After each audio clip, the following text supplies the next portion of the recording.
Hey there, welcome to Beyond the Boardroom, the DFW chapter of the Black MBA's exclusive podcast for our members in our community, truly focusing on those unwritten rules in business and corporate America.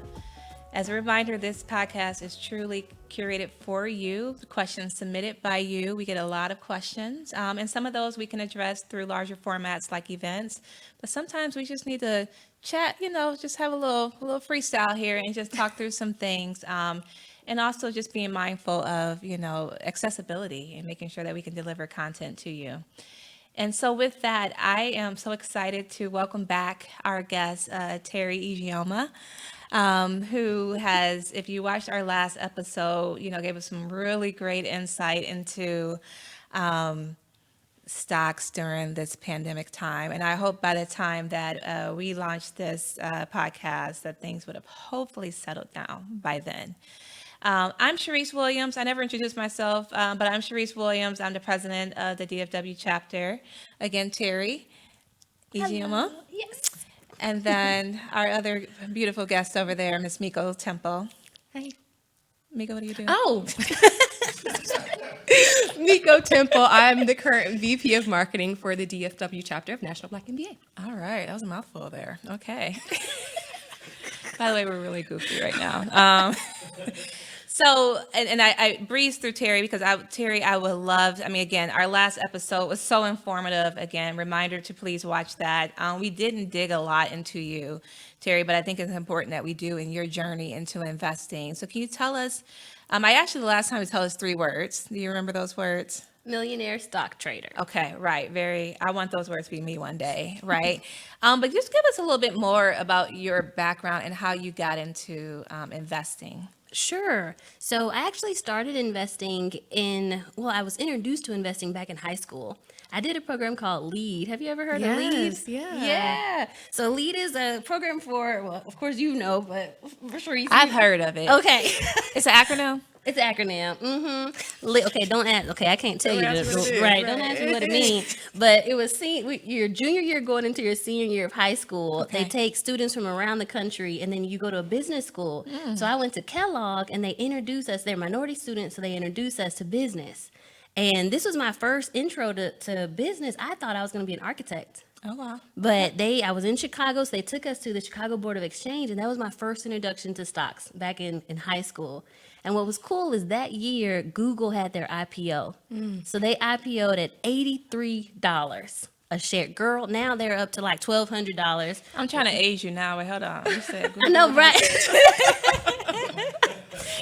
Somebody else is trying to, so I'm joking, right. But go ahead. But if you can imagine, I told everybody, I went to everybody I knew, hey, we got to get into Google, but nobody knew how to do it. So fast forward to in college, I decided to intern on Wall Street. So I interned at Morgan Stanley, learned a little bit more about the stock market, but then I decided I didn't like to stay inside the building. That wasn't going to be me there all day. So I went into consulting, and one of our clients was Teach for America. So I know this is crazy. You're like, girl, we ain't got time for all this. But well, no, I'm interested because the last time we talked, you said you were assistant principal. Assistant principal. Yep. So I went on this whole road after that into education, and I was mainly in administration. So I worked for Teach for America's admin and taught teachers how to teach, or I did the operations for them. Yep. Then I did another program, after school program, their strategic work, their strategy. Then became assistant principal of elementary. But girl, when it got tough, I said, this is not for me. This was not what Jesus had in plan for my life. So then I said, I need an exit strategy, and I went back to stocks. Okay. Yep. Okay. I had been using it to supplement my income, my education income, and then I decided, hey, I'm going to make this my full-time thing. So took some classes and then started trading and traveling all over the world. Awesome. And the reason why I thank you so much for that background is so interesting because I didn't realize all of that. But the reason why I wanted to bring that up is because, our focus today on this topic is really for us that want to leverage investing as supplemental income. Right, because many of our members, we're hustling and grinding in our 9-to-5s in corporate America or starting our own businesses. But I always believe in having multiple streams of income, and we try to encourage that within our pillars of economic prosperity. And so I do want to spend some time just talking about your journey and, the whys behind it. You mentioned you were kind of, encouraged in high school, but like, what truly is your why?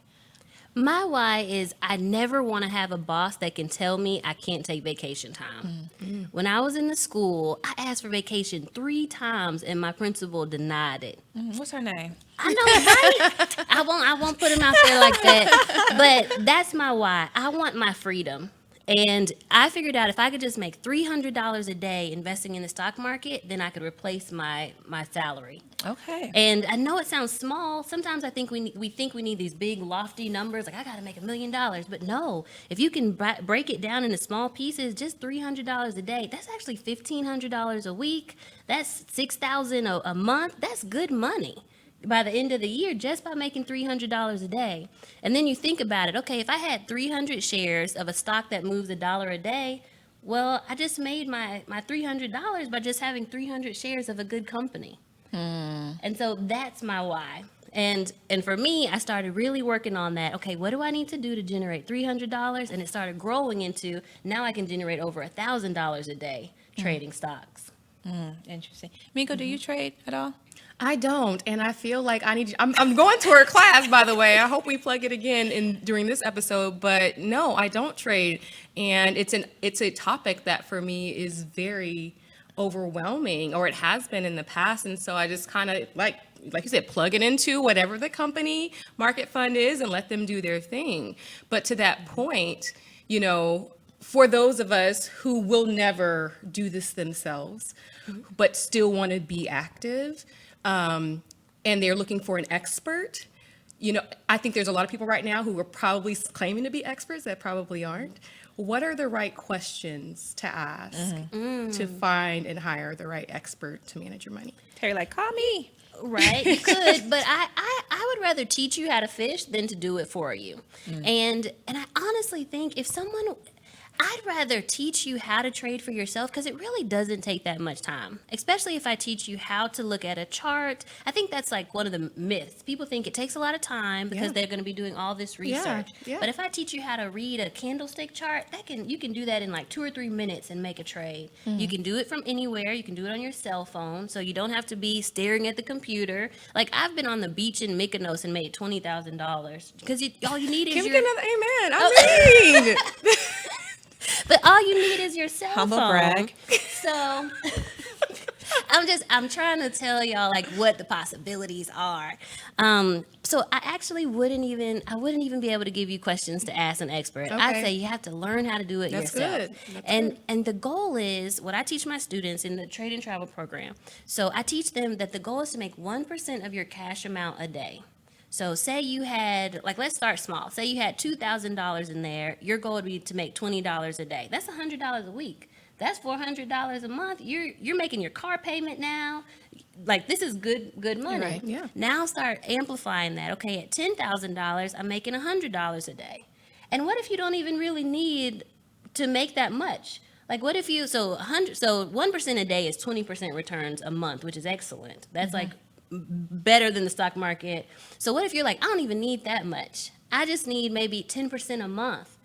Like, you really could do the things I'm teaching you in terms of trading and still get that income. That's now an extra $1,000 a month that you made on just $10,000. Okay. So that's interesting. I just have to pause in this, and you talk about making the money, but you're not pulling the money out.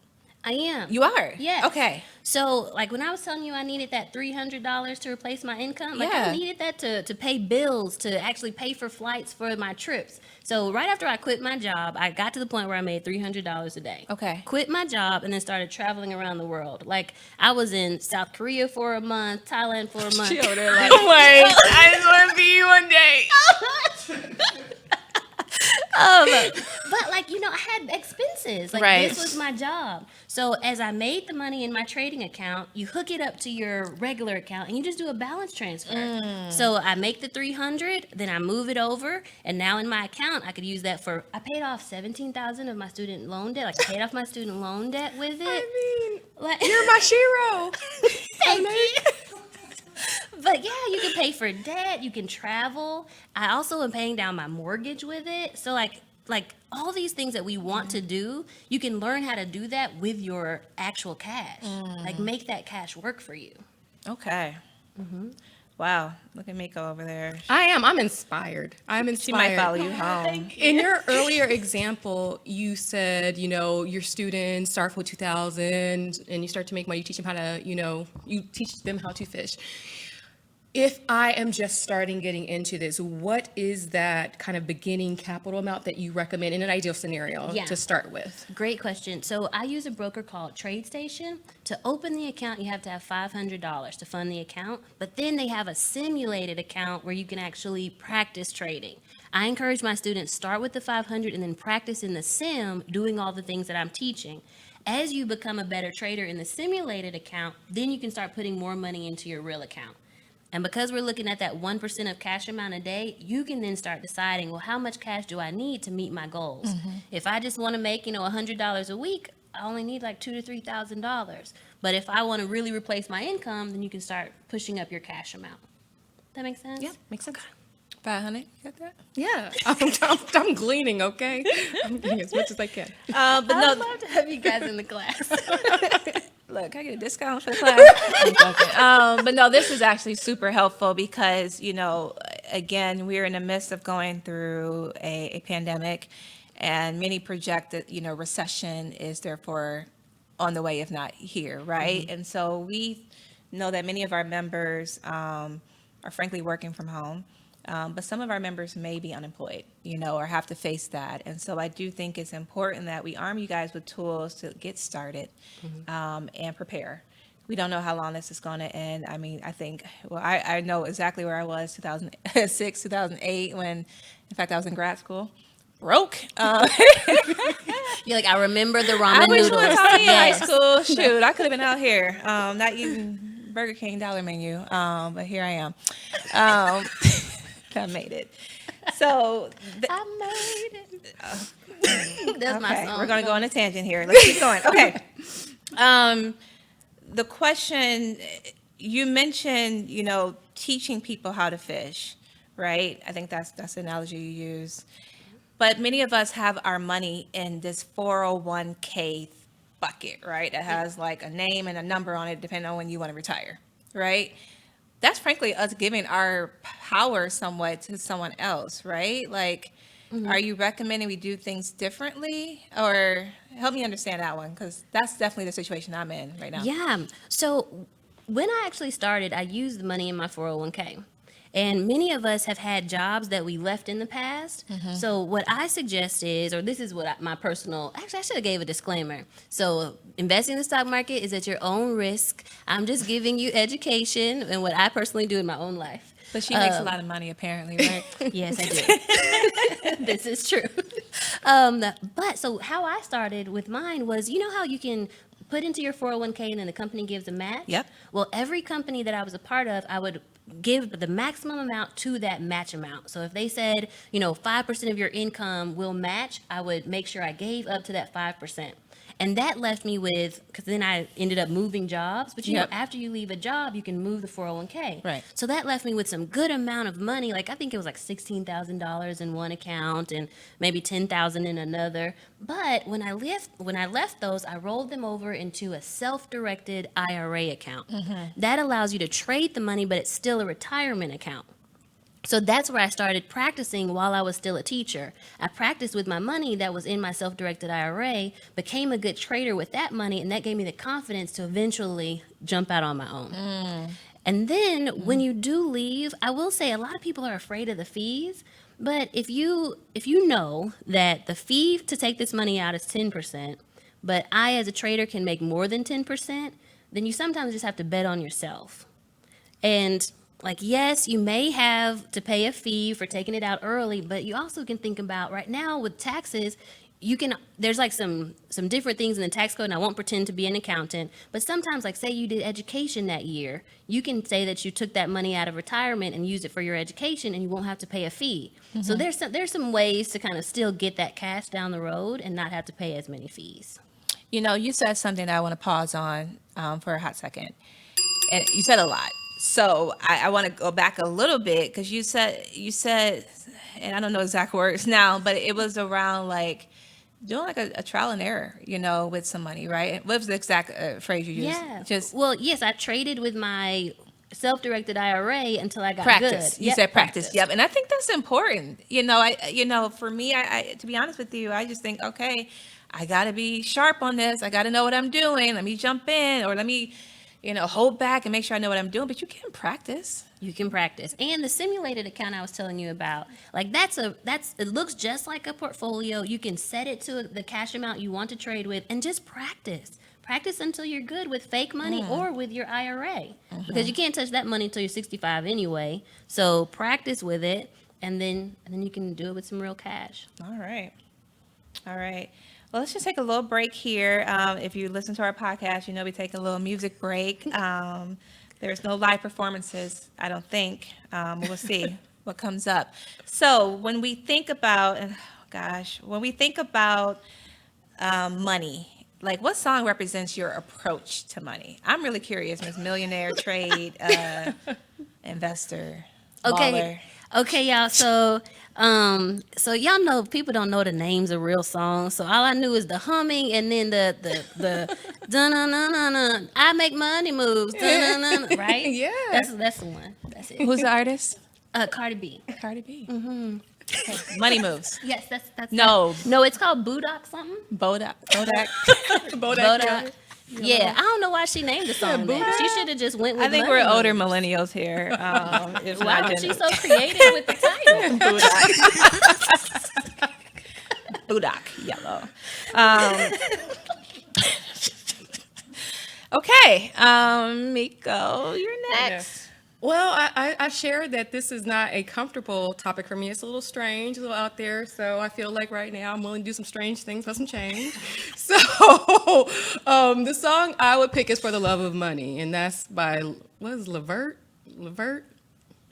George Levert? Or no. What's his name? That's like a I know boomer what you're song. talking about, but I don't know the person. And Troop or Can you something? sing it for us? It's from New Jack City. I know what you're talking about. I'm just gonna make you. No, suffer I'm not through this. doing that, okay? Y'all know the song. Well, if you guys recall the last episode, Miss Teri took the high road, and we were a little bit doom and gloom with our song choice. So I'm going to use God's Plan by Drake. Well, there you go. That's good. It's all God's plan, But you did it by Drake. Like you gotta come out with a gospel artist. No, I'm just That's my playing. approach. The money is to give. You gave people money in a video. He did. Yeah. You're right. Okay. So I would love to know our members, those that are watching, what song best represents your approach to money? Please put that in our comments. We would love to read them and laugh at you. With you. We're gonna laugh with you. Tag your favorite artists too. Maybe they can watch this episode. All right. So let's get down into some couple actionable steps. And you already gave us some great ones. So I do want to make sure that we walk away empowered and know exactly what we need to be doing. And unfortunately, this takes forever to unlock. All right. So, Meiko, you already asked one question that I think is important, but just to circle back on it, like who are the right people we should be listening to? I think first, check out itradeandtravel.com. I have a free webinar on how to make $1,000 a day in the stock market. Start there because I give like the 4 key things. You have to know, you have to pick the right companies, you have to have a risk management plan, you have to read charts. Anybody who's not talking about those things may not know, like, let me not say they don't know what they're talking about, but like they may not be the best to listen to. So if you have someone that is talking about penny stocks or Bitcoin and cryptocurrency, no, the best way to make money right now is to go with healthy companies, and especially because they've come down so much in price. You can get some of these great stocks at great prices. Like that's where you should go. If they're not talking about some type of risk management plan and how to protect yourself, then don't listen to them. And then I do think you got to learn how to read charts. I don't want people to tell you to just go with your gut or, throw a tea leaf up and see where it falls. Like, no, like real professionals, we're looking at charts. If you're a fundamental trader or long-term, maybe they're looking at some of the fundamentals of the stock. I'm personally looking at charts, but like those are the things I want you to listen for. If you hear the person talking about those things, then they may be on the right track. Interesting. You mentioned there's some great stocks. I know some people who pick stocks based on like I take an Uber every day to work. Let me go get an Uber. Or, I love them Nikes over Adidas. Let me go, It's kind and of a trend trader. yeah, and it's kind of like, oh, my daughter keeps watching Baby Shark, so let me invest in whatever company it is. Yes. So, I mean, obviously you just mentioned reading charts, but are there some stocks out there that you recommend our listeners getting in on? So once again, this is what I do. Disclaimer. I don't want people to say Teri did. Do Teri whatever said she this. does. But some of the ones that I like right now that not as many people are talking about. Actually, I'm gonna talk about some sectors. The gaming space. Okay. So like Take-Two is a really great one, or ATVI. I know the stock symbol. I think it's Activision Blizzard. Like maybe consider looking into that sector. Or if you're looking at semiconductor sectors, every cell phone and laptop needs a semiconductor. So some of those good ones are NVIDIA, AMD. When I'm looking at stocks, I'm looking at what are the best companies in that sector. So we're not looking at the one that's the cheapest because you don't have a lot of money. It's like, no, what is the best one in that area? Also in food. I don't know about Chipotle because coronavirus, they're not the best with viruses, but they were at all-time highs not too long ago. So, like, it's I a do good like company, Chipotle, by the right? I mean, you still got to go every week. You like, oh, man, I just had that taste for that burrito, Queso. Right? Oh, Guac. you like their queso? It's not that bad. I know people are talking negative about it, but it's not horrible. It don't look right. But we digress. Okay. So Amazon. Amazon, I think it's also always going to be a good company. Apple's always going to be a good company, but they have come down way down in price. So this is a good thing for us. Yeah. But what I will say is, I'm not sure when we're going to play this episode, but I want people to know that back in 2018, Amazon and Apple were much lower than they are right now. So I want you to look back to the lows of 2018 when we came down, like we had come down 20%, right? Like Christmas Eve. I want you to make sure to look back then. Back then, Amazon was like $1,300. It's still right now around $1,600. So we can come down lower. So I want you to just know, like, see if you can get it at some really great prices, and that's some great companies to hold in your portfolio or to trade. But are there some, and we'll wrap up shortly, but are there some that have great prices, but you shouldn't get into it, like Blockbuster? I'm just saying, like. Yeah. So, personally, I'm not the best fan of Tesla. I think that it's a great car. I think that it will be a great car, but until recently, they weren't making any money. And so it was just like a momentum stock that everybody wanted to be a part of. I also am not a fan of all of the travel companies right now. So right now, a lot of the travel companies, the airlines, the cruise lines have fallen a lot, and people are like, oh, that's the place to go because they've come down. But I actually, because of all this corona, the coronavirus. Y'all know I'll be saying the wrong thing. But because of all of this, I actually want you to pick some healthy companies that have nothing to do with the virus, like Adobe or Salesforce. Those have absolutely nothing to do with the coronavirus, but their stocks have still come down in price. Gotcha. That's good. That's good nuggets. Again, just because it's low doesn't mean it's necessarily the stock for you. You want healthy companies. Yes. So that's a great way to end. Teri, thanks again. This is your second episode. You've been amazing. Inspirational. Very, look, Meiko following you home today. She cooks, so she'll cook you a nice meal. Yeah. Barter says that. But thank you all for listening and engaging. And we do hope this information is timely during our economic situation today. So thank you. Have a good one.